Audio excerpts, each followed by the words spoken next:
السلام علیکم friends, welcome to کتاب نگری یوٹیوب چینل کتابوں کی نگری میں خوش آمدید۔ میں ہوں آپ کی ہوسٹ اقرا یاسین اور آج میں آپ کے لیے لے کر آئی ہوں انوشا اقبال کے قلم سے تحریر کردہ کتاب نگری اسپیشل ناول مون چائلڈ کی ایپیسوڈ نمبر 16 کو لے کر۔ اس ایپیسوڈ کو سٹارٹ کرنے سے پہلے آپ جلدی سے کر لیجیے ہمارے چینل کو سبسکرائب، ویڈیو کو لائک اور کلک کر لیجیے بیل آئیکن کو۔ اب آتے ہیں ایپیسوڈ کی جانب۔ 16واں باب، باز گشت دختر۔ آج کراچی کا موسم پل پل بدل رہا تھا۔ برسوں بعد وہ بالآخر کراچی پہنچ چکی تھی۔ کچھ دیر پہلے فلائٹ لینڈ کی تھی۔ جناح ٹرمینل سے باہر نکلے تو ڈرائیور پارکنگ لاٹ میں کھڑا انتظار کر رہا تھا۔ انہیں دیکھ کر فوراً مؤدبانہ انداز میں ان کے پاس آیا اور میر شاہ زمان کو سلام کیا، جبکہ ان کے ساتھ موجود اس لڑکی کو دیکھ کر وہ الجھا تھا۔ انہوں نے دونوں کا سامان اس کو تھمایا جسے وہ گاڑی میں رکھنے لگا۔ مینا نے گردن دوسری طرف کر کے آنکھیں زور سے میچ کر کھولی تھی، جو اس ڈرائیور کے تاثرات دیکھ چکی تھی۔ اپنے ڈیڈ کے ساتھ گاڑی کی پچھلی سیٹ پر بیٹھتے وہ یہ سوچ رہی تھی کہ وہ یہاں آ تو گئی ہے، لیکن کشمیر کے لوگ اس کو دیکھ کر کیسا رد عمل دیں گے۔ وہ خوفزدہ بالکل نہیں تھی، لیکن ایک اجنبیت کا احساس تھا جو اسے اس شہر اور یہاں کے لوگوں سے ہو رہا تھا۔ یہ ناول آپ کتاب نگری یوٹیوب چینل پر پڑھ اور سن رہے ہیں۔ اس کی نظریں گاڑی کے شیشے سے نظر آتے باہر کے منظر پر تھیں، جہاں شام کی نیلاہٹ گہری ہوتی جا رہی تھی۔ راستہ خاموشی سے کٹ رہا تھا۔ شاہ زمان صاحب کوئی بات کر لیتے جس کا جواب وہ محض ہاں یا نہ میں دے رہی تھی۔ تقریباً 1 گھنٹے کے سفر کے بعد وہ قصر میر پہنچے تھے۔ چوکیدار نے وسیع دروازہ وانک کیا۔ ڈرائیور گاڑی سیدھا اندر کار پورش میں لے گیا۔ میر شاہ زمان اپنی طرف کا دروازہ کھول کر باہر نکلے تھے۔ گہری سانس لیتے وہ باوقار انداز میں گاڑی سے نکلی تو ایک نظر اپنے سامنے کھڑے اس عالیشان قصر کو دیکھا۔ 2 دہائیوں بعد وہ وہاں کھڑی تھی۔ اس عمارت کو دیکھتے 2 دہائی پہلے کی یادیں اس کی نظروں کے سامنے فلم کی طرح چلنے لگی تھی، لیکن کسی کی خوشی سے چہکتی آواز پر وہ واپس حال میں آئی تھی اور ایک لڑکی کو اپنی طرف آتے دیکھا تھا۔ وہ لڑکی تیزی سے اس کے پاس پہنچ کر اسے کچھ سوچنے سمجھنے کا موقع دیے بغیر اس کے گلے لگ چکی تھی۔ مینا اس کی اس حرکت پر حواس باختہ ہوئی تھی۔ چہرہ موڑ کر اپنے ڈیڈ کی طرف دیکھا جو مسکرا رہے تھے۔ کیسی ہو ڈیئر کزن؟ میں سوہا ہوں، تمہاری تایا زاد۔ میں بتا نہیں سکتی کہ تمہیں یہاں دیکھ کر مجھے کتنی خوشی ہو رہی ہے۔ اس سے الگ ہو کر وہ گویا ہوئی۔ اسے اپنی خوشی کی حد بتانے کی ضرورت تھی بھی نہیں، کیونکہ اس کے چہرے اور لہجے سے مینا کو سب پتہ چل رہا تھا۔ وہ بغیر رکے اپنی خوشی کا اظہار کیے جا رہی تھی کہ ایک نسوانی آواز پر اسے رکنا پڑا۔ سانس لو بیٹا، اسے اندر نہیں آنے دو گی؟ یہیں کھڑے ہو کر ساری باتیں کرنے کا ارادہ ہے کیا؟ فیضان اندرونی دروازے پر مسکراتا چہرے لیے کھڑی تھی۔ شاہ زمان اسے ساتھ لیے مسکرا کر ان کی طرف بڑھے تھے۔ سوہا بھی ان کے پیچھے آئی۔ کیسی ہو؟ مینا کو آگے بڑھ کر گلے لگاتے ان کے لہجے میں جو خلوص اور اپنائیت تھی وہ اسے الجھا گئی تھی۔ ان کے بارے میں وہ شاہ زمان سے جان چکی تھی، لہٰذا وہ انہیں دیکھ کر حیران نہیں ہوئی تھی۔ ان سے الگ ہو کر اس نے محض مروتاً مسکرانے پر ہی اکتفا کیا۔ ملازم ان کا سامان فضا بیگم کی ہدایت پر ان کے کمروں میں رکھنے لگے، جبکہ وہ اسے لیے لیونگ روم میں آ گئی، جہاں موجود افراد اس اچانک ہلچل پر چونکے تھے۔ شاہ زمان صاحب کو دیکھ کر جیسے ہی وہ ان کو خوش آمدید کہنے اٹھے، ان کی نگاہیں اس وجود پر پڑی تھی جو ان سب کے لیے ہی ناآشنا تھا۔ وہ سب الجھی نظروں سے انہیں دیکھنے لگے تھے کہ آخر جینز اور نرم گرم سے گھٹنوں کو چھوتے اونی کوٹ میں وہ لڑکی کون تھی۔ کیسی ہیں بھابھی؟ کیسے ہو بچوں؟ ماحول میں ایک دم ہی غیر محسوس کن سا تناؤ دھر آیا تھا، جسے ختم کرنے کو وہ اپنے اصلی انداز میں گویا ہوئے۔ وہ سب کے تاثرات کا جائزہ لے چکی تھی اور اندر ہی اندر ان کے حیران کن تاثرات پر ہنسی تو خوب آ رہی تھی، لیکن خود پر قابو کیا ہوا تھا۔ سب ٹھیک ہے؟ تم بتاؤ کہاں غائب تھے اتنے دنوں سے؟ اس نے سوچا وہ یقیناً اس کی بڑی تائی تھیں جو سرے سے اسے اگنور کرتے ہوئے روبدار انداز میں اس کے ڈیڈ سے بات کر رہی تھی۔ عمل جو اپنے بھائی کے برابر میں کھڑی ان عورتوں کے برعکس چہرے پر تجسس لیے کھڑی تھی، سوہا کے پاس آئی، لیکن اس کے یا کسی کے بھی پوچھنے سے پہلے ہی میر شاہ زمان نے اس کا تعارف کروایا تھا۔ ایک بہت اہم کام سے گیا تھا۔ آپ میری بیٹی مینا سے ملیں۔ اسے بیٹھنے کا اشارہ کیا تو وہ باوقار انداز میں ان کے ساتھ صوفے پر براجمان ہو چکی تھی، جبکہ وہ 4 نفوس وہاں تحیر کا شکار تھے۔ وہ اس طرح مینا کو سب سے اس کے رشتے کے بارے میں بتانے لگے گویا ان دونوں کے علاوہ وہاں کوئی اور ہی موجود ہی نہ ہو۔ یہ تمہاری بیٹی ہے؟ کیا وقت اتنی جلدی گزر گیا؟ نفیسہ بیگم ہچکچاتے ہوئے لیکن خلوص سے اس سے گویا ہوئی، جبکہ راحیلہ بیگم کا رویہ سب کے سمجھ آ رہا تھا۔ سوہا کو اپنی ماں کے اس خیر خوش آمدیدی انداز نے تعصب میں گھیرا تھا۔ عاشر جی بھر کر حیران ہوا کہ ان کے چاچو کی کوئی بیٹی بھی ہے اور ابھی ان کے سامنے موجود ہے۔ عمل نے سوہا کے کان میں سرگوشی کی۔ وہ مینا کی ہم عمر ہی تھی، لیکن اسے ماضی کے بارے میں اتنا کوئی خاص علم نہیں تھا۔ اس کے علاوہ جب سے وہ گئی تھی تب سے اب تک اس کا ذکر اس گھر میں نہیں ہوا تھا، لہٰذا وہ اسے بھول چکی تھی اور اس طرح ایک دم یہاں سے دیکھ کر تحیر نے اسے بھی آ گھیرا تھا۔ کیا یہی وہ بات تھی جو آپ چھپا رہی تھی؟ کیا یہ واقعی چاچو کی بیٹی ہے؟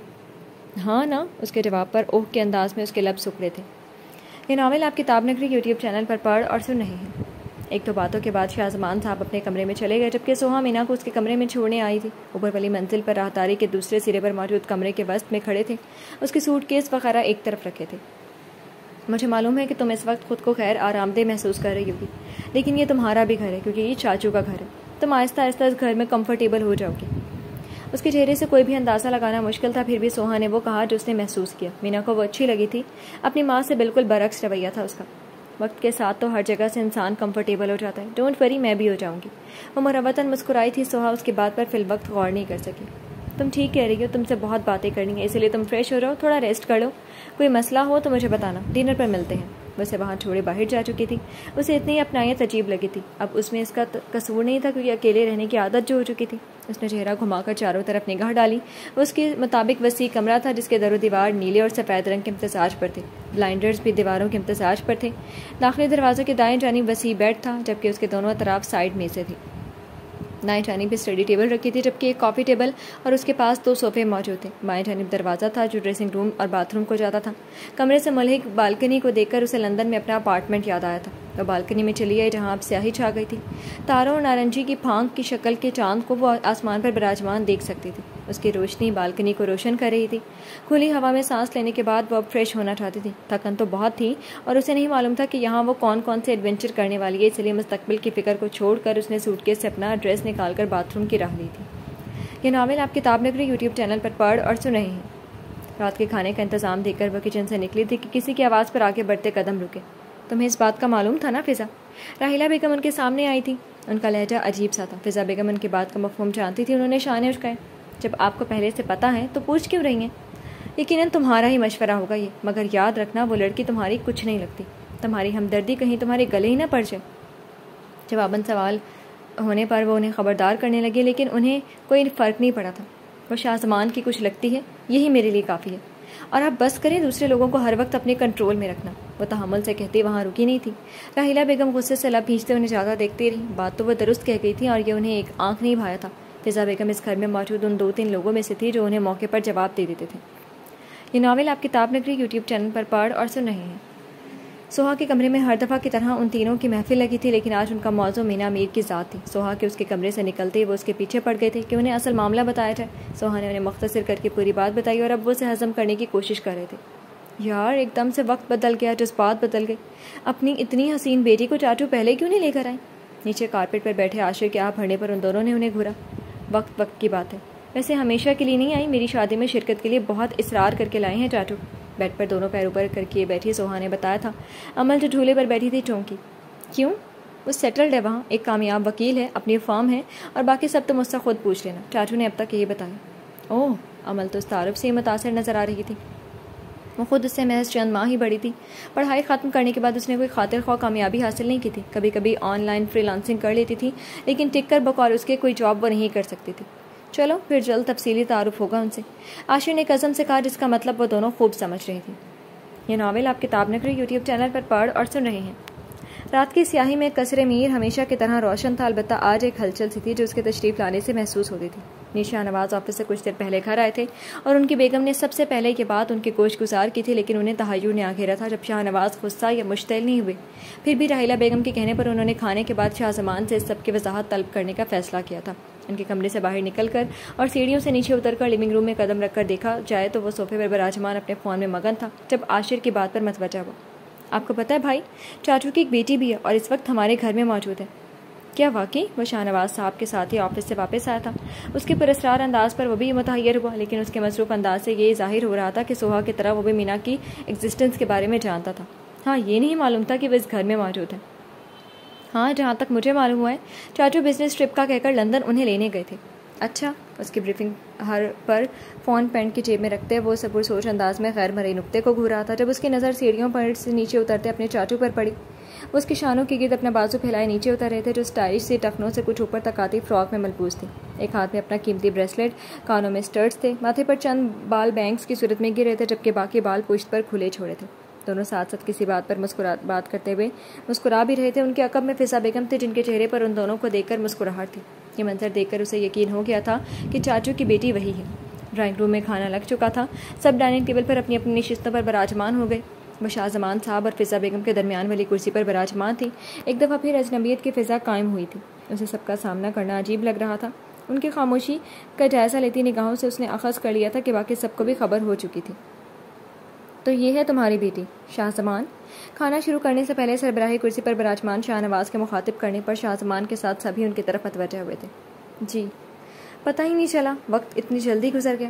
بہت چھوٹی تھی جب آخری بار دیکھا تھا۔ اب وہ اس سے مخاطب تھے جو کوئی تلخ سا جواب سوچ رہی تھی۔ ان کا لہجہ ایسا تھا جیسا خود تو انہوں نے اسے اور اس کی ماں کو اس گھر سے جانے پر مجبور بالکل نہیں کیا تھا۔ خود پر ضبط کرتے مسکرا کر پلک جھپکتے گویا ہوئی، مجھے تو یہ تمام عرصہ بہت طویل لگا۔ میز پر کانٹے چمچ وغیرہ کی آواز گونجنے لگی۔ سب کھانا شروع کر چکے تھے جو آج خاص اہتمام سے بنا تھا۔ شاہ زمان آج اتنے وقت بعد پرسکون نظر آ رہے تھے۔ خود اپنی بیٹی کی پلیٹ میں چاول ڈال رہے تھے جو بظاہر نارمل تاثرات کے ساتھ اپنے تایا جان کی طرف دیکھ رہی تھی۔ تمہارے ڈیڈ نے ہم سب کو سرپرائز دیا، کسی کو بھی نہیں بتایا۔ ان کو ایسے آرام سے مینا سے بات کرتے دیکھ کر سب کو اچھمبا ہوا تھا، خاص طور پر شاہ رخ کو جو مینا کے بالکل سامنے والی کرسی پر براجمان تھا۔ ایک نظر اسے دیکھا، پھر اپنے کھانے کی طرف متوجہ ہو گیا۔ چاولوں کو چمچ میں بھر کر منہ کی طرف لے جاتے وہ ان کے بات کی تہ تک پہنچ گئی تھی۔ ہے نا، ڈیڈ سب سے اچھا سرپرائز دیتے، انہوں نے مجھے بھی سرپرائز دیا تھا اچانک میرے سامنے آ کر۔ اس کی خود اعتمادی سب دیکھ کر رہ گئے تھے، ایسا لگ ہی نہیں رہا تھا کہ وہ پہلی مرتبہ ان سے بات کر رہی ہے۔ شاہ زمان اور فضا بیگم اسے دیکھ کر مسکرائے۔ باقی کا ڈنر آرام سے گزر گیا تھا۔ فضا اور شاہ زمان کے اصرار کرنے پر اس نے تھوڑا بہت کھایا تھا، ورنہ ان سب کے ساتھ ایک میز پر بیٹھ کر کھانا کھانا اس کے لیے اتنا آسان نہیں تھا، لیکن اپنے باپ کی محبت کی وجہ سے وہ مجبور تھی۔ یہ ناول آپ کتاب نگری یوٹیوب چینل پر پڑھ اور سن رہے ہیں۔ کھانا کھانے کے بعد چائے کے دور کے ساتھ ہی میر شاہ نواز کے کمرے میں بیٹھک لگی تھی۔ شاہ زمان صاحب جانتے تھے کہ ان سے وضاحت ضرور طلب کی جائے گی۔ اس بات سے انہیں کوئی مسئلہ نہ تھا کیونکہ وہ بھی اپنا نقطہ واضح کرنا چاہتے تھے۔ انہوں نے کچھ غلط نہیں کیا تھا بلکہ غلطی کو سدھارا تھا۔ تم نے ہمیشہ ہماری بات مانی، لیکن پھر کیا ہوا؟ تم نے اسے یہاں لانے سے پہلے ہمیں بتانا بھی ضروری نہ سمجھا؟ اجازت لینا تو دور کی بات تھی۔ یہ راحیلہ بیگم تھی جو ان کے سامنے صوفے پر بیٹھی تھی۔ ان کے برابر میں شاہ نواز تھے جو خاموشی سے اپنی بیگم کو بولنے کا موقع دے کے اپنی چائے کے گھونٹ بھرتے کچھ سوچنے میں محو تھے۔ میں نے ہمیشہ آپ دونوں کا احترام کیا اور کرتا رہوں گا کیونکہ آپ دونوں میرے بڑے ہیں، لیکن میں مزید اس خوفناک احساس کے ساتھ زندہ نہیں رہ سکتا کہ میرے ہوتے ہوئے بھی میری اولاد باپ کی شفقت سے محروم ہے، اور اس میں میرے ساتھ آپ لوگ بھی قصوروار ہیں۔ آپ لوگ شاید نہ جانتے ہو لیکن مجھے اچھی طرح معلوم ہے اولاد کا غم کیا ہوتا ہے۔ مجھے نہیں لگتا کہ مجھے آپ سے اجازت کی ضرورت تھی اس میں۔ ان کے بالکل سیدھے جواب پر راحیلہ بیگم ششدر رہ گئی تھی، جبکہ چائے کا کپ ہاتھ میں پکڑے فضا بیگم نے چہرے پر اطمینان تھا۔ وہ یہی چاہتی تھی کہ ان کے شوہر اب دوسروں کو خوش کرنے کی بجائے خود کو مطمئن کریں۔ دیکھ رہے ہیں آپ اپنے شہیدے بھائی کو، یہ ہمیں کچھ نہیں سمجھتا، تبھی اس عورت کی بیٹی کو گھر لے آیا، وہ تیش کے عالم میں کہہ رہی تھی، لیکن اب کی بار شاہ نواز نے انہیں ٹوک دیا۔ وہ شاہ زمان کی بھی بیٹی ہے، اسی لیے اب تم ذرا اپنے تعصب کو ختم کرو اور دل بڑا کرو۔ تم نے اچھا کیا شاہ زمان اسے یہاں لے آئے، وہ بھی اس گھر کی فرد ہے۔ راحیلہ بیگم، شاہ زمان اور فضا نے اچھمبے سے انہیں دیکھا جو اپنی بیگم کے برعکس بھڑکے نہیں تھے بلکہ ان کا لہجہ نرم تھا۔ شاہ زمان صاحب کو نہیں معلوم تھا کہ ان کے بھائی کے خیالات کس حد تک بدل چکے تھے۔ وہ چائے کا کپ اٹھاتے گھونٹ بھرنے لگے، جبکہ راحیلہ بیگم کی چائے رکھی ٹھنڈی ہو چکی تھی، لیکن ان کا غصہ ٹھنڈا نہیں ہو سکا تھا۔ یہ ناول آپ کتاب نگری یوٹیوب چینل پر پڑھ اور سن رہے ہیں۔ رات مزید سر کے وہ اپنے کمرے سے ملک بالکنی میں فون کانوں سے لگائے کھڑی تھی۔ آج سارا دن اس کے اعصاب پر بھاری تھا، لیکن اسے اپنے اعصاب پر مکمل کنٹرول تھا۔ سوہا کے ساتھ بیٹھ کر چائے پینے اور کچھ باتیں کرنے کے بعد وہ اپنے کمرے میں آئی تو اسے ارحم کو کال کرنے کا خیال آیا تھا۔ اسے معلوم تھا کہ وہ اس کے لیے فکر مند ہوگا، اس لیے فوراً سے بیشتر اسے کال ملائی۔ ہیلو مینی، کیا حال ہے؟ مجھے لگا تم تو وہاں جا کر ہمیں بھول ہی گئی۔ اس کے مصنوعی شکوہ کنا لہجے پر اس نے نادیدہ انداز میں اپنے بال چھٹکتے فخریہ لہجہ اپنایا۔ پتہ تھا مجھے کہ تم ایک دن بھی مجھ سے بات کیے بغیر نہیں رہ سکتے، اسی لیے جیسے ہی فارغ ہوئی تمہیں کال کی۔ بس کرو، جانتا ہوں تمہیں، جب تک ہر چیز میرے گوش گزار نہ کرو تمہیں نیند نہیں آنی۔ تم میری دل کی بات ہمیشہ جان لیتے ہو ارحم، اس نے ڈرامائی انداز میں کہا، اور پھر دونوں کی مشترکہ ہنسی کھلی فضا میں گونج رہی تھی۔ بات اس نے بھی درست کی تھی، دونوں ایک دم سیریس ہوئے۔ تو کیسا لگا اتنے عرصے بعد وہاں کھڑا ہونا جہاں کا تصور بھی نہیں کیا تھا؟ سب کا رویہ کیسا ہے تمہارے ساتھ؟ ایک اجنبیت سی ہے۔ جیسے ہی میں نے اس کے گھر کے اندر قدم رکھا وہ وقت ایک دم آنکھوں کے سامنے آیا تھا۔ اتنا آسان نہیں ہوگا یہاں کچھ دنوں کے لیے رہنا بھی۔ ہاں، گنتی کے لوگوں کا رویہ بہت اچھا ہے، جبکہ کچھ لوگوں کے بارے میں فی الوقت کوئی رائے نہیں دے سکتی، لیکن میری بڑی تائی اب بھی ویسی ہی ہے۔ چاند کی روشنی اس کے چہرے کو روشن کر رہی تھی۔ اس نے گہری سانس فضا کے سپرد کی۔ جیسے پہلے تھی؟ ہاں، لیکن میں کون سا کسی کو منانے آئی ہوں یہاں؟ آخر میں اس نے سر جھٹکتے اپنے دبنگ موڈ میں واپس آتے کہا تھا تو اس نے اتفاق کیا۔ اور نہیں تو کیا۔ چلو میں فون رکھتی ہوں، پھر اپنا خیال رکھنا۔ وہ تھکی ہوئی تھی لہٰذا الوداعی کلمات کہتے فون رکھ دیا۔ تم بھی۔ وہ بھی اب فون رکھ چکا تھا۔ بالکنی سے وہ اپنے کمرے میں آ کر بیڈ پر دراز ہو گئی تھی۔ دیوار پر لگی گھڑی کی طرف دیکھا جب تقریباً 11:30 بجا رہی تھی۔ لائٹس بجھا کر ایک بازو آنکھوں پر رکھے سونے کی کوشش کرنے لگی۔ یہ ناول آپ کتاب نگری یوٹیوب چینل پر پڑھ اور سن رہے ہیں۔ فجر کا وقت تھا۔ قصر میر اس وقت بالکل خاموش تھا۔ سوہا نماز پڑھ کر اپنے کمرے سے نکلی تھی۔ اکثر نماز کے بعد گارڈن میں کھلی ہوا لینا اس کی عادت تھی۔ گلابی پرنٹڈ قمیض اور سفید ٹراؤزر میں ملبوس گلابی دوپٹہ کاندھے پر جھول رہا تھا، جبکہ بالوں کو جوڑے میں مقید کر رکھا تھا۔ وہ جو سیڑھیوں کی طرف جانے لگی تھی ایک دم رکی اور کسی خیال کے تحت راہداری کے دوسرے سرے پر موجود اس کے کمرے کی طرف بڑھنے لگی۔ کمرے کے سامنے پہنچ کر وہ کسی سوچ میں پڑ گئی تھی۔ ناک کروں یا نہ کروں؟ نہیں اگر نیند ڈسٹرب ہو گئی تو؟ اس کی نیند میں مخل ہونے کے خیال سے بنا دستک دیے آہستہ سے ڈور نوب گھمایا، دروازہ ہلکا سا واں کر کے اندر جھانکا تو اسے جائے نماز پر دعا مانگتے پایا۔ شاید کسی کی موجودگی محسوس ہوئی تھی۔ وہ چہرے پر ہاتھ پھیرتے جائے نماز سے اٹھی تھی، ساتھ ہی اس کی نگاہیں دروازے پر الجھے تاثرات لیے کھڑی سوہا کی طرف گئی تھیں، جو فوراً ہوش میں آئی اور گڑبڑا کر اسے دیکھا۔ ایسے کیوں کھڑی ہو؟ میں ایسے تمہیں دیکھنے آئی تھی۔ آئی ایم سوری، میں نے ناک نہیں کیا، مجھے لگا تمہاری نیند خراب ہو جائے گی، لیکن تم نماز پڑھ رہی تھی۔ اس کے سوال کا جواب دیتے وہ اندر آ کر بیڈ کے سرے پر ٹک گئی تھی، لیکن چادر جائے نماز طے کر کے چادر کو اتار کر رکھتی مینا نے اس کے انداز سے بہت کچھ بھانپ لیا تھا۔ کوئی بات نہیں، لیکن اس میں اتنا حیران ہونے کی کیا بات ہے؟ مجھے لگا تم مغربی معاشرے میں پلی بڑھی ہو تو شاید تمہیں دین کا اتنا خیال نہ ہو۔ اس کے اتنے درست اندازے پر وہ حیران ہوئی تھی، جھجکتے ہوئے وضاحت دی۔ کیوں؟ مجھے کافر سمجھ رکھا ہے کیا؟ مغربی معاشرے میں پرورش پانے کا ہرگز مطلب یہ نہیں ہے کہ کوئی شخص دین سے دور ہوگا۔ بندے اور مالک کا تعلق ملک و معاشرے کی قید سے آزاد ہے، اور کوئی تیسرا اس تعلق کو نہیں سمجھ سکتا۔ بہت خوبصورتی سے اس نے اپنا مدعا بیان کیا تھا اور سوہا دیکھتے رہ گئی تھی۔ اس لمحے اس نے اپنی ہر سوچ پر نظر ثانی کی تھی۔ وہ خود ایلیٹ کلاس سے تعلق رکھتی تھی، جہاں لوگ اپنے آپ کو ہر معاملے میں آزاد تصور کرتے تھے، لیکن تعصب تو ابھی بھی اس معاشرے میں موجود تھا۔ جو زہر اس کی ماں اور اس کے لیے اس گھر کے چند افراد میں بھرا تھا، اس کا اثر باقی کے لوگوں پر بھی ہوا تھا۔ اسے احساس ہوا کہ ہم دور سے کسی کے بارے میں جو گمان رکھتے ہیں، اس کے قریب آنے پر وہ اکثر بے بنیاد ثابت ہوتا ہے۔ کیا سوچ رہی ہو؟ مینا کے پکارنے پر وہ فوراً سوچوں سے باہر نکلی۔ کچھ نہیں، میں اکثر نماز کے بعد گارڈن میں چہل قدمی کرتی ہوں، تم چلو کہ میرے ساتھ؟ تازہ ہوا صحت کے لیے اچھی ہوتی ہے۔ اس کے ناصحانہ انداز پر وہ مسکرائی۔ اسے محسوس ہوا کہ وہ کتنے دنوں سے کھلے دل سے نہیں مسکرائی تھی۔ اس کے ساتھ گارڈن میں آ گئی، جہاں آسمان پر جامنی اور نیلے رنگ کا امتزاج آنکھوں کو اچھا لگ رہا تھا۔ وہ دونوں آہستہ آہستہ چہل قدمی کرنے لگی۔ تم سے ایک بات پوچھوں؟ اس کے مخاطب کرنے پر مینا نے گہری سانس لی۔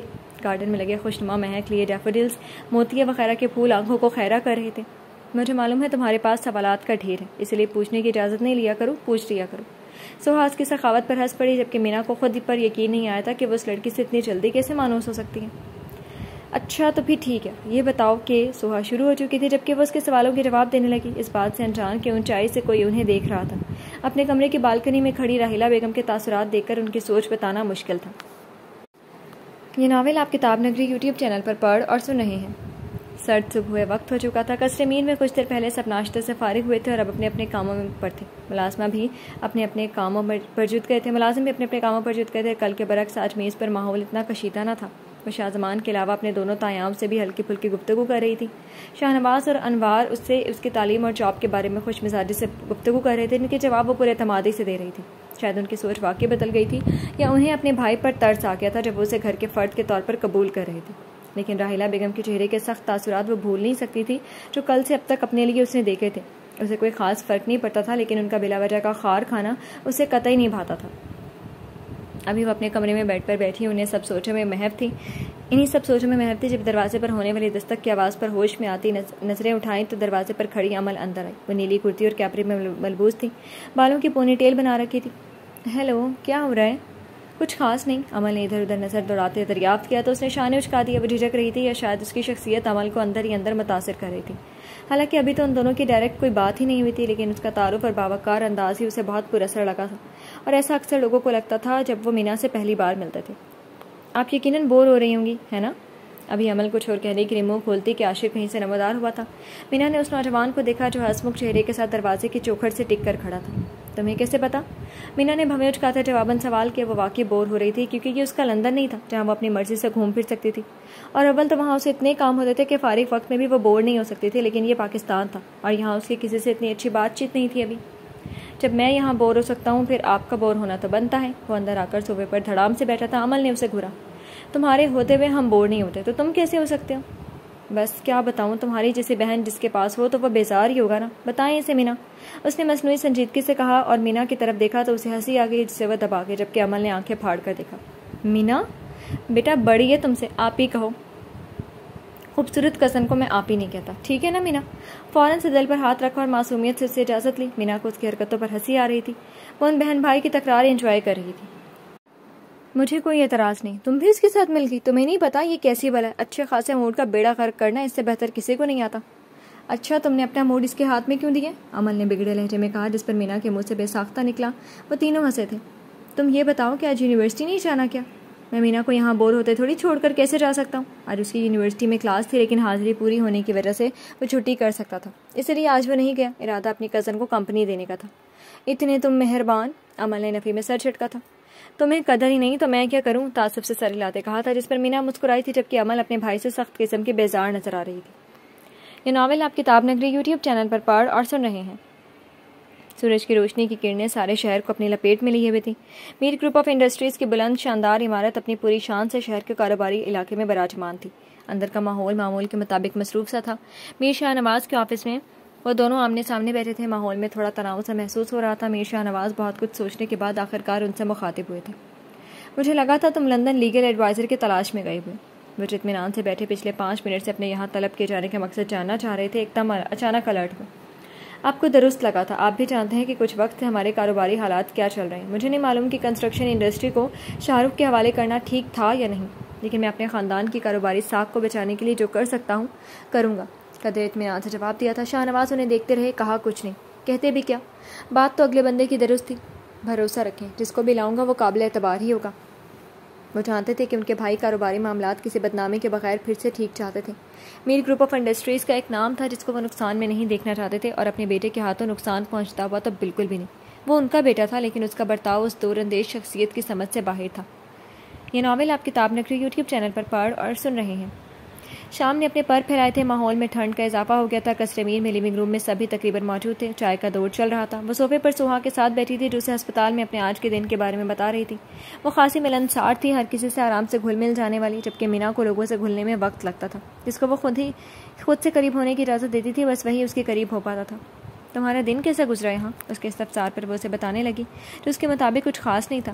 بالکل فارغ، اتنی فرصت کم ہی ملتی تھی لندن میں، لیکن میں نے انہیں بالکل بور نہیں ہونے دیا۔ ان کے بات کے درمیان میں عاشر کودا تھا۔ وہ برابر والے صوفے پر براجمان تھا۔ واقعی؟ سوہا نے مینا سے جس تصدیق چاہی، اس نے مسکراہٹ دبائی۔ سب اپنی چائے لے چکے تھے۔ ٹرے میں 2 ہی کپ باقی تھے۔ اس نے سامنے کافی ٹیبل پر رکھی ٹرے میں رکھی اپنی چائے لینے کے لیے ہاتھ بڑھائے تھے کہ بے اختیار کسی کے ہاتھ سے ٹکرا گئے۔ اس نے سر اٹھایا تو وہ شاہ رخ تھا جو اپنے فون پر نظریں جمائے چائے لینے کے لیے ہاتھ بڑھا رہا تھا کہ بے دہانی میں اس سے ہاتھ ٹکرا گیا۔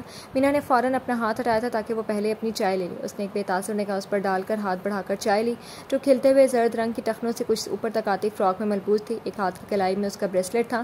ہیئر کلپ میں مقید کے سیاہ ریشمی بال پشت پر کھلے چھوڑ رکھے تھے، جبکہ آگے سے بینک کی صورت میں ماتھے پر گر رہی تھی۔ اس نے پھر اپنی چائے لی اور سوہا کے سوال کا جواب دیا۔ شاہ رخ اپنے فون پر واپس مصروف ہو چکا تھا۔ ہاں، انہوں نے میری وجہ سے یونیورسٹی سے چھٹی بھی کی تھی۔ اس اطلاع پر سوہا نے عمل کو آنکھ دباتے اس کی تعریفوں کے مصنوعی پل باندھے تھے۔ عاشر بہت خیال کرنے والا لڑکا ہے، جب بھی ہمیں مدد چاہیے ہوتی ہے منع نہیں کرتا۔ ہاں، وہ الگ بات ہے کہ اپنا کمیشن ضرور رکھتا ہے۔ جو اپنی تعریفیں سن کر خوش ہونے لگا تھا، اچانک سے آنکھیں سگیڑ کر سوہا کو دیکھا، لیکن وہ تو سچ کہہ رہی تھی۔ بے شرمی سے کہنے لگا، لیکن اب میں آپ سے تو نہیں لوں گا نا کمیشن؟ تو ان کی باتوں سے پریشان نہ ہوں۔ وہ چائے کے گھونٹ لیتے ان کی تکرار سے لطف اندوز ہو رہی تھی۔ اچھا چھوڑے اس بات کو، آپ کو پتہ ہے چاچی آپ کی اسٹیپ موم ہے؟ سامنے بیٹھی نفیسہ بیگم سے گفتگو کرتی فضا کو دیکھتے عاشر نے انتہائی خوفناک لہجے میں کہا، جیسے وہ سچ میں اس بات سے خوفزدہ ہو جائے گی، لیکن اس کے برعکس اتنے پرسکون لہجے میں جواب آیا کہ اس نے ناقابل فہم نگاہوں سے اسے دیکھا۔ انٹرسٹنگ ہے نا؟ آپ کو کوئی فرق نہیں پڑتا؟ اسٹیپ موم کی کہانیاں نہیں سنی کیا بچپن میں؟ اس کی گفتگو وہ دونوں بھی انجوائے کر رہی تھی۔ وہ سنڈریلا والی سب سنی ہے، لیکن وہ سنڈریلا تھی اور میں سنڈریلا نہیں ہوں، اور نہ ہی وہ مجھے کوئی ظالم عورت لگی ہے۔ اس نے اس کی طرف ذرا سا جھکتے بھویں اچکاتے جواب دیا تھا، اور اس بات سے وہاں کوئی انکار نہیں کر سکتا تھا۔ تمہیں درست لگا، چاچی تو بہت اچھی ہیں، سب کا خیال رکھنے والی، سوہا اسے بتانے لگی، جبکہ مینا بخار انہیں دیکھ رہی تھی جو نفیسہ اور راحیلہ بیگم سے کسی بات پر، غالباً سوہا کی شادی کے متعلق بات پر ہی گفتگو کر رہی تھی۔ ان کے واپس سے اس کی طرف دیکھنے پر وہ نظریں صورت سے وہاں سے ہٹا چکی تھی۔ یہ ناول آپ کتاب نگری یوٹیوب چینل پر پڑھ اور سن رہے ہیں۔ وہ کیا احساس تھا کہ لاشعور میں بھی رہتا تھا انتظار اس کا۔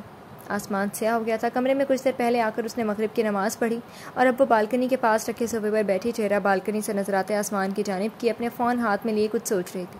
کچھ لمحوں بعد اس نے کسی کو کال ملائی اور فون کان سے لگا لیا۔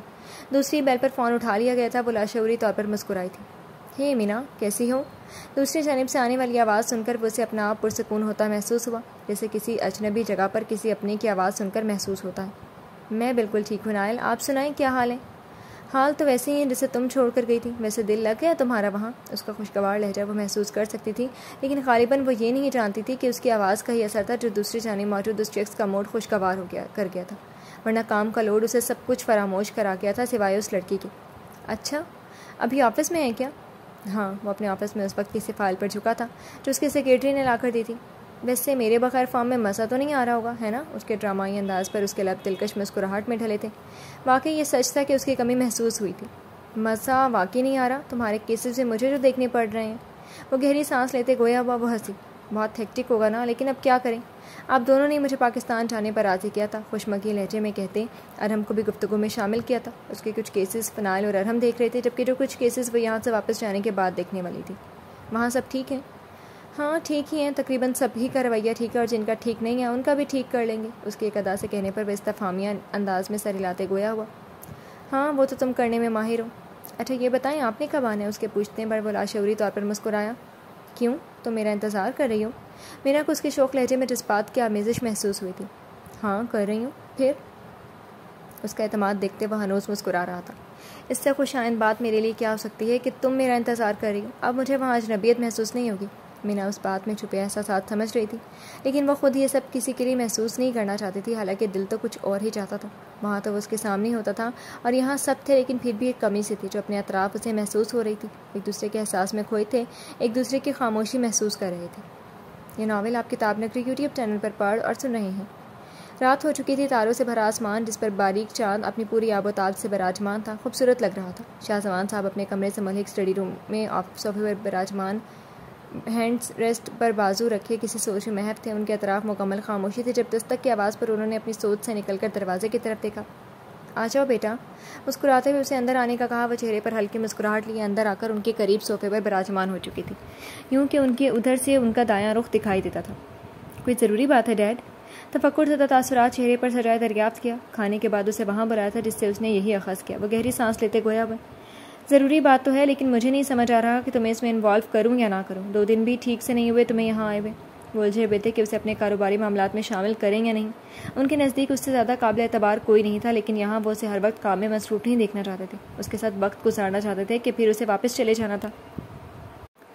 آپ مجھے انوالو کر سکتے ہیں ڈیڈ، آپ تو جانتے ہی ہیں کہ میں کامیاب وکیل ہوں۔ ان کی الجھن محسوس کر کے خود کی تعریف کرتے بالوں کو فخریہ انداز میں جھٹکا تھا وہ مسکرائے۔ اس بات میں تو کوئی شک ہی نہیں ہے۔ بس تو پھر آپ کہیں جو بات ہے، آپ کے ساتھ ہماری میٹنگ میں لیگل ایڈوائزنگ ٹیم کا تذکرہ ہوا تھا، اور اس کے بعد کیا ہوا تھا؟ میں تو چلی گئی تھی وہاں سے۔ وہ ٹانگ پر ٹانگ رکھے اس پر کونی جمائے ہوئے تھیں، اس پر تھوڑی رکھے وہ انہیں غور سے دیکھ رہی تھی جب وہ اسے اصل مسئلہ بتانے لگی۔ اچھا، مطلب گھر کو آگ لگی، گھر کے چراغ۔ واو! ساری بات سن کر سیدھے ہوتے صوفے کی پشت سے ٹیک لگا کر وہ مزے سے گویا ہوئی، لیکن اگلے لمحے سنجیدگی اختیار کری۔ ایک وکیل کے طور پر میں تیار ہوں آپ کی مدد کے لیے۔ آپ کیا چاہتے ہیں؟ ان کا خیال بچانا چاہا۔ تمہارا بریک برباد ہو جائے گا اور اپنی بہن کی شادی کی تیاریاں بھی کرنی ہے تمہیں۔ اس کے ساتھ مصروفیت تو ویسے ہی ہو جائے گی۔ ان کی بات پر وہ ہنسی۔ آپ میرا امتحان مت لیں، اگر میری مدد چاہتے ہیں تو میں 2-3 گھنٹوں کے لیے آپ کے آفس کے لیے وقت نکالنے کو تیار ہوں۔ آپ کے اس کا لہجہ اور چہرے کے تاثرات بالکل سنجیدہ تھے۔ وہ اسے دیکھتے رہ گئے۔ پل بھر میں وہ ان کی بیٹی سے ایک پروفیشنل بن گئی تھی جسے وہ جانتے بھی نہیں تھے۔ یہ ناول آپ کتاب نگری یوٹیوب چینل پر پڑھ اور سن رہے ہیں۔ وہ ایک دھند میں لپٹی سے تلو ہوئی تھی۔ وہ اپنے کمرے میں ڈریسنگ روم میں آئینے کے سامنے کھڑی تھی۔ سفید بند گلے والے بلاؤز پر سفید ٹخنوں سے کچھ اوپر تک آتے اسکرٹ میں ملبوس سفید رنگ کے بلیزر کے بٹن لگاتے نگاہیں آئینے میں نظر آتے اپنے عکس پر تھیں۔ بیچ ماتھے پر بینگس گر رہے تھے، جبکہ بیچ کی مانگ نکال کر نفیس سا ہیئر اسٹائل بنا کر اس میں سے ہیروں سے مزین خوبصورت سے ہیئر کلپ لگا رکھے تھے۔ باقی بال پشت پر کھلے تھے، کانوں میں ہیروں سے مزین ٹاپس چکمگا رہے تھے اور خوبصورت آبی سی آنکھوں میں سرد تاثر تھا۔ کہیں جا رہی ہو کیا؟ ناشتے کے لیے نیچے آئی تھی سوہا نے اسے نقص سا تیار دیکھ کر پوچھا۔ گھر کے سب افراد ناشتے کی میز پر موجود تھے۔ اپنی کرسی کھینچ کر بیٹھتے وہ سنجیدگی سے گویا ہوئی۔ ہاں، ڈیڈ کے ساتھ آفس جا رہی ہوں۔ اس بات پر شاہزمان صاحب کے علاوہ تقریباً سبھی چونکے تھے، لیکن اپنی عادت سے مجبور راحیلہ بیگم کا ٹوکنا ضروری تھا۔ تمہارا وہاں کیا کام اور تمہارے کیا ارادے ہیں شاہزمان؟ اب یہ کاروبار میں بھی حصہ لے گی؟ ان دونوں کو ہی اپنے طنز میں لپیٹا تھا۔ شاہزمان صاحب جو آملیٹ چھری کانٹی کی مدد سے توڑنے لگے تھے، ان کے کاٹدار لہجے پر ایک لمحے کو رک سے گئے۔ میز پر ایک دم خاموشی چھا گئی تھی۔ کانٹے چھری کی آواز ایک دم توڑ گئی تھی۔ وہ جانتے تھے کہ راحیلہ بیگم کو ان کے ہر کام میں مسئلہ ہوگا۔ مینا جس نے اپنا ناشتہ شروع بھی نہیں کیا تھا، اپنے باپ کے برعکس اس کے جواب دینے پر کوئی پابندی نہیں تھی۔ میرا ہی تو کام ہے ابھی وہاں پر، اور ڈیڈ کے ارادے تو نہایت ہی اچھی ہیں، آپ کو نہیں معلوم ابھی؟ ٹھنڈے لہجے میں ایسا اطمینان تھا کہ تقریباً سبھی اپنی جگہ ساکت ہو گئے۔ شاہ نواز صاحب نے ایک نظر اسے دیکھا جو بڑے آرام سے فضا بیگم کے بنائے فرینچ ٹوسٹ کانٹے میں پھنسائے مزے سے کھاتے ان کی تعریف بھی فضا سے کر رہی تھی۔ سوہا اور راشد تو اس کی ہمت دیکھتے رہ گئے۔ اس کے سامنے کرسی پر براجمان شاہ رخ نے ایک تائرانہ نگاہ اس پر ڈالی تھی اور واپس اپنی چائے کی طرف متوجہ ہو گیا تھا، جبکہ عمل تو اس کے حلیے پر سے نظر ہی ہٹا نہیں پا رہی تھی۔ مغربی معاشرے کا اثر نظر آ رہا ہے. بڑوں سے بات کرنے کی کوئی تمیز نہیں سکھائی تمہاری ماں نے. سکھاتی بھی کیوں؟ جیسی ماں ویسی بیٹی. ان کے منہ سے یہ کڑوے الفاظ ادا ہوئے اور اس کا ضبط ٹوٹا تھا. ہاتھ میں پکڑی چھری زور سے میز پر پٹ گئی. سب نے نظریں اٹھا کر ایک دوسرے کو دیکھا جس سے اس جنگ کا آغاز ہو گیا اور جس سے وہ سبھی کترا رہے تھے. اس ٹیبل پر بیٹھنے کے کچھ رولز ہوتے ہیں. اگر آپ ان رولز کو نہ توڑیں تو میں آپ کا احترام کروں گی. اور اگلی بات یہ کہ اپنی مرحوم ماں کے بارے میں کوئی بھی غلط بات میں نہیں سننا چاہتی. یہ بات آپ لوگ سمجھ لیں ورنہ نقصان کے ذمہ دار آپ لوگ خود ہوں گے. ایسا کاٹتا لہجہ تھا کہ وہاں موجود تمام افراد دم بخود رہ گئے. ان میں سے اکثر وہ تھے جو اب کافی بدل گئے تھے اور ان کے دل میں اس کا لہجہ اس کی بات تیر کی مانند لگی تھی. شاہ نواز، شاہ زمان اور فضا ہاتھ روک کے اس کو دیکھ رہے تھے جو سب کی آکسیجن کم کر کے اپنی چائے کی گھونٹ لے رہی تھی. یہ ناول آپ کتاب نگری یوٹیوب چینل پر پڑھ اور سن رہے ہیں. صبح اب دوپہر میں تبدیل ہونے لگی تھی. سورج کی کرنیں میر گروپ آف انڈسٹریز کی شاندار عمارت پر پڑ رہی تھی. کچھ دیر پہلے ہی وہ CEO کے آفس سے ہو کر آئی تھی جہاں میر شاہ زمان، میر شاہ نواز اور میر شاہ رخ کے ساتھ لیگل ایڈوائزنگ ٹیم کے کچھ ارکان موجود تھے. وہ اب اپنے آفس میں تھی جو اسے عارضی طور پر الاٹ کیا گیا تھا. بلڈنگ کا انٹیریئر آئی لائک اٹ.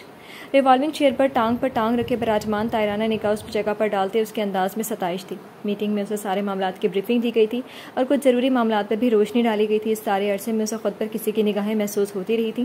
وہ اسی بات پر غور کرنے لگی تھی کہ دروازے پر دستک نے اسے ایسا کرنے سے روکا تھا اور دروازے پر کھڑے شخص کو دیکھ کر وہ کچھ حیران ضرور ہوئی تھی. ہیلو ڈیئر کزن، کیسا لگا اپنا آفس؟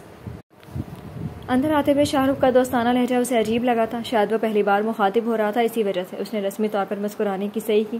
آپ تو ایسے پوچھ رہے ہیں جیسے میرے لیے آپ لوگوں نے بنوایا ہو. میں تو کچھ ہی دنوں کے لیے یہاں ہوں. اب وہ اس کے سامنے کرسی کھینچ کر بیٹھ چکا تھا. اس کے جواب پر سر ہلانے لگا. تو یہی بات آپ میری موم کو بھی بتا سکتی تھی. اس کا اشارہ سمجھ کر اس نے ان کی طرف دیکھا جس کے تاثرات اس وقت بڑی ہی معاملہ فہم شخص جیسے لگتے تھے، لیکن لہجے میں طنز کی آمیزش بھی موجود تھی. وضاحت بھی اس انسان کو کرنی چاہیے جو اسے ڈیزرو کرتا. میرا مقصد ان سے بدتمیزی کرنا ہرگز نہیں تھا. آپ کو برا لگا نا میرا آپ کی موم سے ایسا رویہ؟ مجھے بھی لگا تھا جب انہوں نے میری موم کے بارے میں کہا تھا، اور میں غلط کو غلط ہی کہتی ہوں چاہے جو بھی ہو. سیدھے لہجے میں سے باور کرا دیا تھا. مقابل شخص اپنی ماں کو بھی جانتا تھا کہ انہیں جو چیز بری لگے پھر مشکل ہے کہ کبھی وہ انہیں پسند آئے. تبھی چاچو تمہیں اس پوسٹ پر لے کر آئے. جب مسئلہ گھر کے بندے نے پیدا کیا ہو تو گھر کے بندے کو ہی اس مسئلے کا حل نکالنا پڑتا ہے. اگر بات ساخت کو نقصان سے بچانے کی ہو تو. اس پر چوٹ کی تھی جو ستائشی انداز میں اسے دیکھ کر رہ گیا. تمہارا کانفیڈنس کمال ہے. چاچو ہی ایک خیر خواہ بچے ہیں ہماری بزنس امپائر کے. ایک اور طنز. مینا نے چانچتی نظروں سے اسے دیکھا تھا. وہ بندہ جو میٹنگ میں زیادہ تر خاموش تھا اب اس سے باتیں طنز کے ساتھ بھگا رہا تھا. واہ، اوپر سے اسے کوئی فکر ہی نہیں تھی کہ اس کی وجہ سے کمپنی کو کیا نقصان ہو رہا ہے اور مزید ہو سکتا تھا. پہلی گفتگو میں وہ اس کی ذات میں الجھ گئی تھی. یہ ناول آپ کتاب نگری یوٹیوب چینل پر پڑھ اور سن رہے ہیں. گہری رات تھی. سردی کی شدت میں دن کی بنسبت کافی زیادہ محسوس ہو رہی تھی. قصر میر میں سناٹا چھا گیا تھا. سب اپنے اپنے کمرے میں محو خواب تھے لیکن وہ اب بھی جاگ رہی تھی. اپنے کمرے سے ملک بالکنی کی 4 فٹ کی دیوار سے ٹک کر کھڑی تھی. چہرہ سے آسمان کی جانب تھا جو تاروں سے ڈھکا ہوا تھا اور اس کے تخت پر چاند براجمان تھا. چاند پورا نہیں تھا، نہ اس کی روشنی اس پر پڑ رہی تھی، پھر بھی یہ منظر اسے اپنی جانب کھینچتا تھا. آج سارا دن کے واقعات ذہن کے پردے پر چل رہے تھے. راحیلہ بیگم 2 دن بعد اسے پہلی بار مخاطب کیا تھا اور اس لہجے میں جس میں آج تک کسی نے اس سے بات نہیں کی تھی. اسے ان لہجوں کی عادت نہیں تھی. وہ لوگوں سے جیسا کرو گے ویسا کرو گے والا رویہ رکھتی تھی اور اب بھی وہ یہی کر رہی تھی. ان سب سوچوں سے نکل کر وہ واپس کمرے میں آئی اور بیڈ پر کراؤن سے سر ٹکائے بیٹھ دراز ہو گئی. وہ سونا چاہتی تھی لیکن اسے یہاں نیند کہاں آتی تھی. آج بھی نہیں آئی. وہ گہری سانس لیتے سونے کی کوشش کرنے لگی تھی جب دروازے پر ہونے والی دستک نے اسے چونکایا تھا. اس وقت کون ہو سکتا تھا؟ فضا اجازت ملنے پر اندر آئی تھی اور اسے جاگتا دیکھ کر بالکل حیران نہیں ہوئی تھی. کیا ہوا؟ نیند نہیں آ رہی؟ اندر آ کر بیڈ پر اس کے قریب بیٹھتے ان کے چہرے پر نرم تاثرات تھے اور لہجہ پرخلوص جیسے وہ چاہ کر بھی نظر انداز نہیں کر پاتی تھی. آپ کو کیسے پتا چلا؟ اٹھ کر بیڈ کراؤن سے پشت ٹکاتے وہ پہلی بار کسی اور کی موجودگی کے بغیر ان سے مخاطب تھی. فضا نے اسے بغور دیکھا. جس کے شفاف خوبصورت چہرے اور باوقار شخصیت کی وہ بھی اسیر ہو گئی تھی. بس چل گیا پتا. شاہ نے اچکایا. اب وہ اسے کیا بتاتی کہ وہ 2 دفعہ اسی وقت اس کے کمرے کے باہر کھڑے اندر آنے کا سوچتی تھی لیکن اندر آنے کی ہمت نہیں کر پا رہی تھی.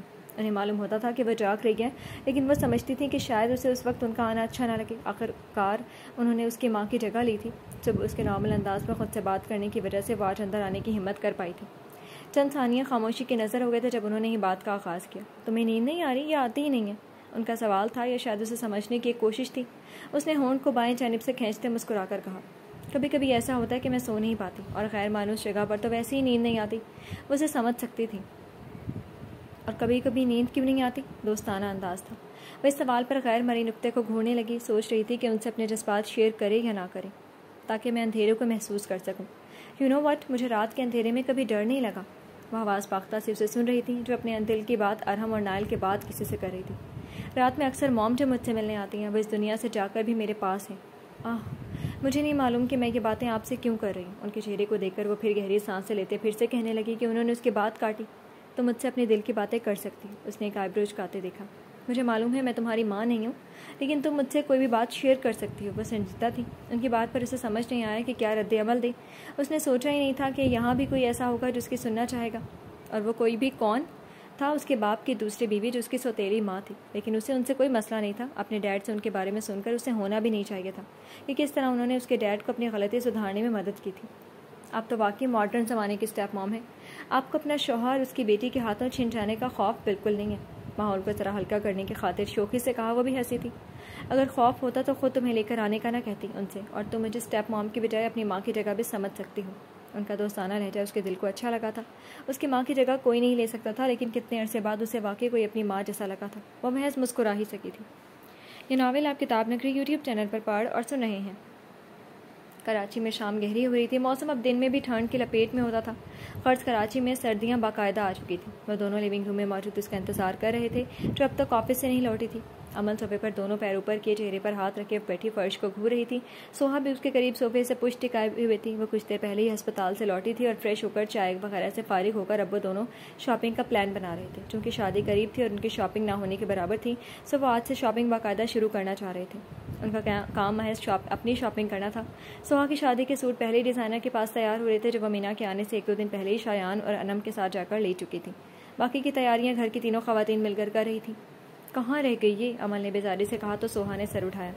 ابھی آفس سے واپس کوئی نہیں آیا، اسے پہلے آ جانا چاہیے تھا، لیکن ہو سکتا زیادہ ضروری کام ہو۔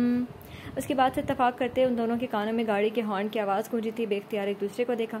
امل دروازے کی جانب دیکھ رہی تھی جہاں سے وہ باوقار چال چلتے شاہ زمان صاحب کے ساتھ مسکرا کر کوئی بات کرتے آ رہی تھی۔ آ گئے آپ لوگ؟ ہم کب سے انتظار کر رہے تھے تمہارا مینا۔ امل کی بے صبری پر وہ دونوں مسکرائے تھے، جبکہ پیچھے سے آتی نفیسہ بیگم نے اسے جھڑکا تھا۔ نہ سلام نہ دعا، بس اپنا شکوہ کرنا یاد رہتا ہے۔ اپنے انداز کب بدلو گی امل؟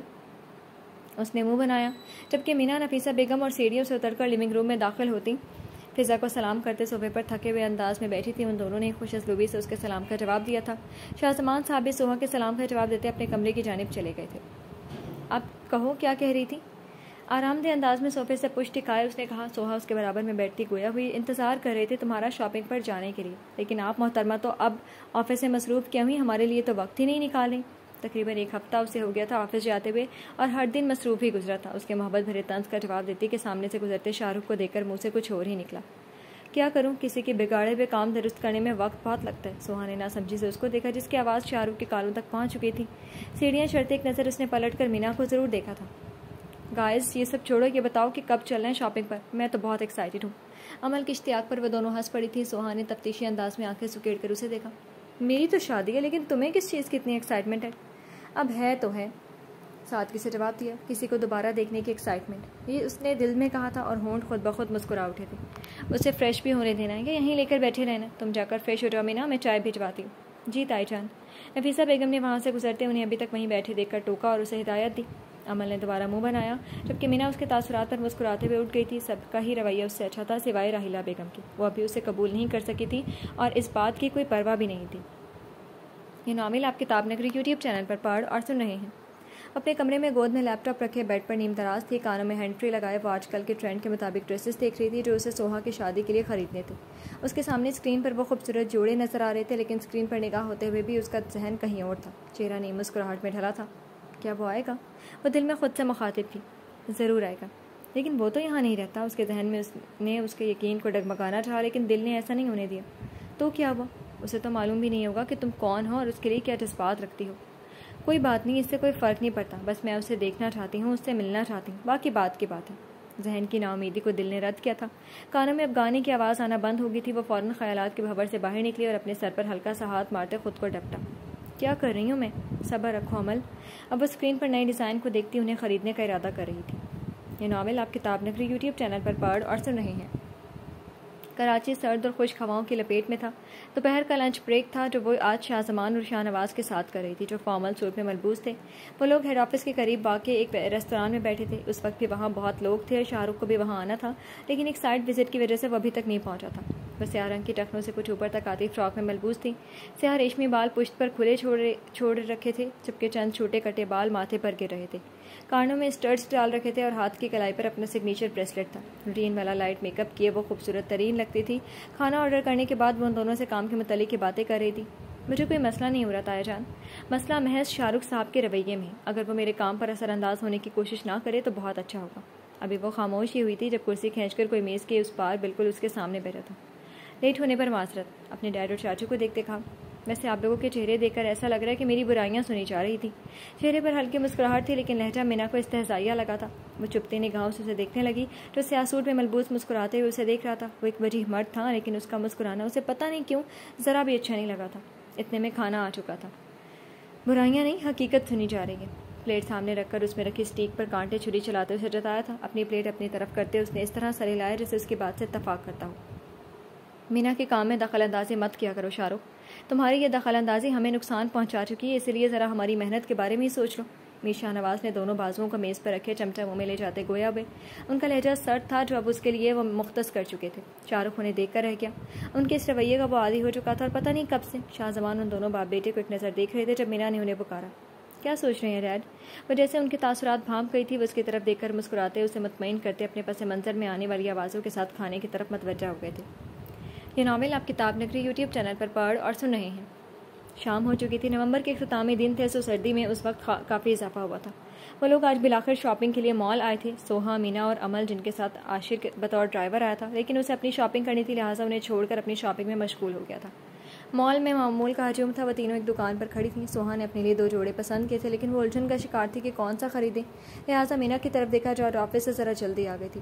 ایسا سوہا اور عمل دونوں پچھلے 1 گھنٹے سے کر رہی تھی. اتنے دنوں سے میں وہ اس کے فیشنسٹا والی شخصیت اور اس کے ڈریسنگ سینس سے خاصی متاثر ہو گئی تھی. لہٰذا اس سے مشورہ ان کے لیے جیسے لازمی ہو گیا تھا. مینا نے وہ دونوں جوڑے دیکھے پھر ایک کی طرف اشارہ کیا. اس کا کلر بہت پیارا لگ رہا ہے اور اس پر ہوا کام بھی اس کے مقابلے میں زیادہ خوبصورت ہے. پھر مجھے بھی یہی اچھا لگ رہا ہے. سوہا نے جھٹ سے کہتے دکاندار کو وہ سی گرین رنگ کا خوبصورت کڑھائی والی بلیک فراک پیک کرنے کو کہا تھا. وہ تینوں اب وہاں سے نکل کر دوسری طرف دکانیں دیکھ رہی تھی جب اول نے استفسار کیا. ویسے مینا مجھے لگتا تھا کہ میرا فیشن سینس سب سے اچھا لیکن تمہیں دیکھ کر اب میں ایسا سوچ بھی نہیں سکتی. بالکل رائل وائبس دیتی ہو تم. اچھا, لندن میں بھی ایسے کمپلیمنٹ اکثر ملتے تھے مجھے.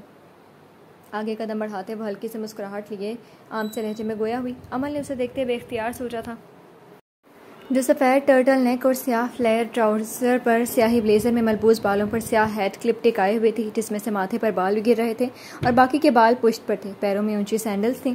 ایسی شخصیت پر کمپلیمنٹ نہیں ملیں تو کس بات پر ملیں گے. 2 گھنٹے مزید گزر گئے تھے اور اب وہ ایک دکان پر اپنے لیے کچھ دیکھ رہی تھی. اس کے بقول اسے مشرقی ڈریسنگ کا کوئی اندازہ نہیں تھا.